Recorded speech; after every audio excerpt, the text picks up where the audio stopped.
What up, guys? So it's Miss Crawford, and I just wanted to walk you guys through the notes that I gave you today and also the worksheet that you're going to be doing. So today in your teams, you should have copied and pasted this picture of my notes and put it into your notes. So you should be in the life science notebook. Your unit right now is life, and the page we're filling out right now is Domains of Life. Just a quick reminder, when you guys are in Teams, you need to right-click the picture. If you have a Chromebook, you guys can right-click by tapping with 2 fingers. Then you click Open in Browser, and from there you guys can copy it. Hold down the Control button and hit C, and then paste it. Hold down the Control button and hit V right here in your OneNote. Okay, so once you guys have that all done, I'm going to go ahead and explain it. So this is a little concept map that shows you guys how we characterize life. So basically, once we've figured out that something, an object, meets all 7 of these criteria that we learned about last week, that they can be considered living. Okay? So once they are considered living, we can take and group them into one of these 3 things. So these 3 things are called our domains. Basically, every living organism that we know of fits into one of these 3 domains, okay? The domain that's probably most common to you is domain Eukarya, because that has all of our animals, our fungus, plants, and what we're going to talk about as protists. Okay, and those aren't super common for you guys, but I'll talk about them. Okay, the other 2 domains are going to be domain bacteria. This one actually has the greatest amount of organisms in it because bacteria are so small and they have such huge numbers. So even just looking at your hand, you guys have millions and millions of bacteria on one hand. Okay, and then we also have domain archaea. So next to each of these domains, you guys will see a little bit of notes. Okay, and these notes explain what kind of organisms would go into that. So let's start with domain bacteria. We know bacteria are really, really small. If we compare one bacteria to, say, one skin cell of a human being that we'd find in this place over here, okay, these bacteria are way, way, way smaller in comparison. They're also really simple. They don't have a lot of different organelles in their cells. They're all single-celled. They're only made up of one cell. And they're really, really, really common. You guys find bacteria everywhere. Okay, so that's domain bacteria. Domain archaea, on the other hand, are really awesome. So they're basically like bacteria in that they're small, and except instead of being simple, they kind of have these special mechanisms. They're also single-celled, just like bacteria. But their special mechanisms is that they live in really crazy places that no other living organism can survive. So if you guys follow news and you read all about people in Yellowstone National Park falling into these hot pots and dying instantly, okay, that's because these hot pots that you find in like Yellowstone, for instance, are too extreme of an environment for any living thing to live in, except for organisms in domain archaea. So they have actually found life in these crazy hot pots in in Yellowstone, and they're going to be organisms that we find in domain archaea. All right, let's get to our bread and butter of life here. The ones that you guys probably like to study the most is domain Eukarya. So domain Eukarya have large cells, and they're very complex cells. So we see things like a nucleus, a mitochondria, smooth endoplasmic reticulum, rough endoplasmic reticulum, all that kind of crazy stuff. And they're often large animals that consist of many cells, or large organisms, I should say, that consist of thousands and thousands of cells put together. Some examples we're going to talk about, or exceptions, are going to be like amoebas, which are really cool. Okay, so this domain Eukarya can be divided into 4 kingdoms. And these should be fairly common to you guys. You guys have kingdom Animalia, kingdom Fungi, which is fungus. Okay, kingdom Plantae, which is all the plants. Okay, fungus and plants are actually different things. A lot of people consider something like a mushroom a plant, but it's actually very different from a plant.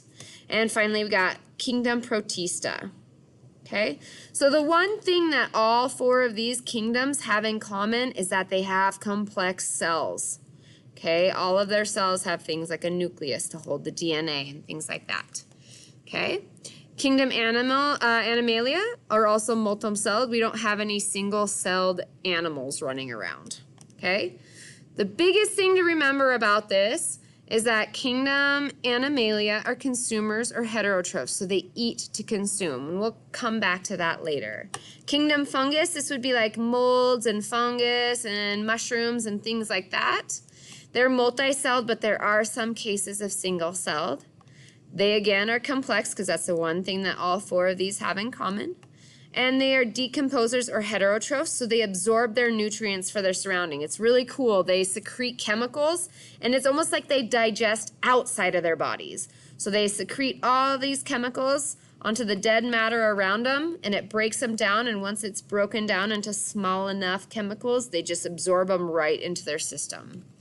Kingdom Plantae, again, very complex. Again, large-celled, multi-celled. They are producers or what we call autotrophs, so they use photosynthesis. And then finally, our kind of oddball out is the kingdom Protista. So if you've ever heard of protists, I think the most common place I think of protists is in pond water. You guys can go get a sample of pond water and look at it under a microscope, and you guys will be able to observe a lot of little living organisms moving around in those. Those generally fall into this protist group. They are oddball because they're usually single-celled, but their single cell is a lot larger than what you would see with a bacteria. So that's why we don't consider them bacteria, is because they're single-celled, but they're way complex and their cells are larger. You guys can see them being producers, similar to plants, like plankton, or they could be consumers, like amoebas. If you guys go on YouTube, you guys can find cool little videos of amoebas eating.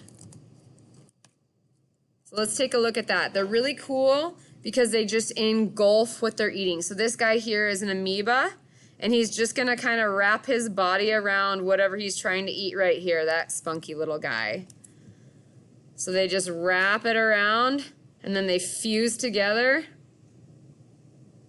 And basically, he's going to eat this guy slowly. He's going to bring him into his body and use chemicals to digest him and eat him.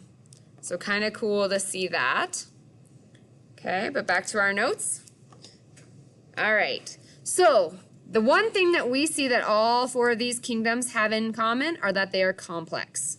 Okay, but the one big difference that all four of these four kingdoms have is that they get their food differently. So of food, oops, hold on. My bad. Okay, sorry about that. They get their food in different ways, and the whole purpose of food is to get energy for our body. So we kind of learned that when we talked about characteristics of life. We didn't put on there that they eat. They consume things for energy, and they all get their energy in a different way.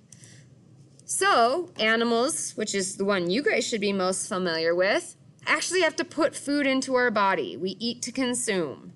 Okay, every organism that is in kingdom Animalia has to get food into their body in some way. Then they can break it down and use it for energy. Kingdom Fungus, I've kind of already talked about this one. They don't bring food into their body. They do it all from the outside. So they find their food. Sorry again. They find their food, and they kind of start growing on it, and they secrete chemicals outside of their body. Those chemicals can break the food down, and then they absorb it into their body, and they can use that for energy. Plants, you guys should be fairly familiar with as well. They go through a process called photosynthesis, where they can make their own food, and we'll talk a little bit more about photosynthesis later in the year. But just to sum it up, they use carbon dioxide and water and sunlight, and they use that to make sugar, and then they use the sugar for their energy. And then finally, protists, we see a combination of animals or organisms that use, like plankton that use photosynthesis, and some that eat like animals do, which are amoebas. So some differences that we see there for kingdom protists. So basically, all living things are grouped into these 3 domains, and the domain that we are most common with is Eukarya, and everything in Eukarya is complex, but they all get their food or their energy differently. If you guys have any questions, please let me know, and if you need help with getting this into your notebook, please let me know, and I hope you all are having a great day being an organism in Kingdom Animalia and Domain Eukarya.